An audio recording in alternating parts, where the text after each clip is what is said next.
Hello mga kababayan, kumusta kayo? Magandang buhay. Welcome po muli sa aking YouTube channel, Analisa Reality Vlog.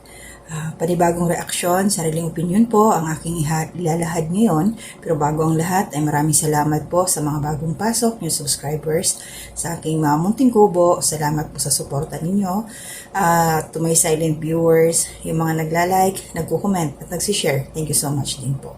At ang aking reaksyon ho ngayon ay dito ho tayo kay Marcos TV channel at kasaasawa po ito ni Commander Marcos, si Alma Vlog, na isa rin po na sinusuportahan ko. At syempre, kahit nandito ako sa Marcos sa TV channel, shoutout po kay Pinuno Ka-Business Official, Ka-Business Family, Papa Dins TV, at yung mga kasamahan ko din po yung mga reactors, sila Anime Reactors TV, Midamix Vlog, Mama Flores Channel, Katangay PLC, Kalingap Turak, Taong Gala, and MK in the Ukraine, at saka si Kamix Vlog. So ito po yung aking reaction ngayon. Sa part 1 ho tayo. So hindi ho imposible na yung mga wala pang ano dyan, mga single na nasa 50 na, 60, huwag kayo mawawala ng pag-asa. Kasi dito sa akin napanood sa Marcos TV channel, mayroon tayong mga senior citizen na naikwento nga at napuntahan po ito nila Marcos, Kabayan Marcos, na nagpanggap muna sila, kunyari, nanghingi ng tulong dahil naubusan ng gasolina yung kanilang sasakyan, motor.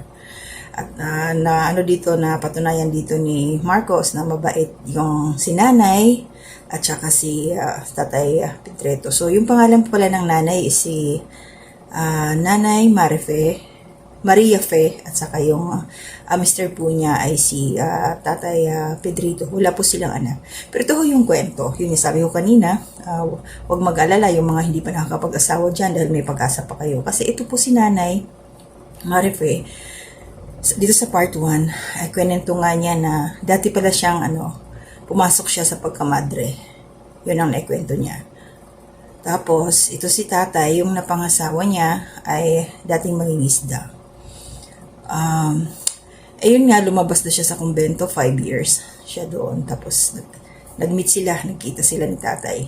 Ngayon, nagsasama sila at wala nga ho silang anak. At ito, natulungan ito nila ni Marcos TV channel. Sorry. So, part 1 ho tayo. Meron na ho itong part 2 at saka part 3. Pero mas maganda po mag-umpisa tayo dito sa number 1 para mas maunawaan natin yung mga pagkakasunod-sunod ng kwento ng buhay nila nanay. 2 lang yung bahay doon sa lugar na yun, sa liblib na lugar. Mabuti nga kamo mayroon na guide sa kanila para matuntun yung bahay na yun. At konting usapan, konting kinilala muna ni Marcos kung yung pamumuhay nila nanay doon. So, nagtatanim-tanim sila. Si tatay naman, hindi naman, dati daw siyang mangingisda nga, pero hindi na siya makapangisda kasi nagkasakit siya.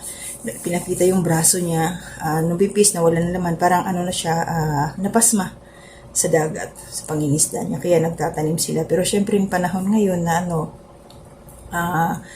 tag-init talaga, medyo apektado yung mga pananim. Kaya ang inaasahan lang nila yung nabanggit nga doon yung sa payout, siguro yung sa senior citizen nila. Kaya blessing dahil nadaanan at napuntahan ito, natunton nila Marcos TV channel at kasama niya doon yung si Rans nga na laging kabady-bady ni Marcos. At naabutan nila ito ng blessing, binigyan ng bigas at saka yung grocery. So, panoorin niyo po yung kabuuan ng kwentong to ng buhay ni nanay na dating madre, kung paano ba siya napunta sa madre at kung paano ba siya nakalabas sa pagiging madre. Then, bakit siya nag-asawa sa kabila ng nagmadre na siya. So ngayon, ito lang muna yung part 1 at sa susunod na aking reaction. So, suportahan po natin ito, si Marcos. Then, ang kanyang misis po, si Commander ni Marcos.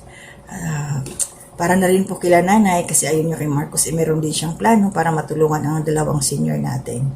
Senior na to. So hanggang dito na muna ang aking reaksyon. Salamat po muli sa patuloy na suporta ninyo sa akin. Maraming salamat sa mga hindi nag-skip ng ads dahil malaking bagay po yon sa future.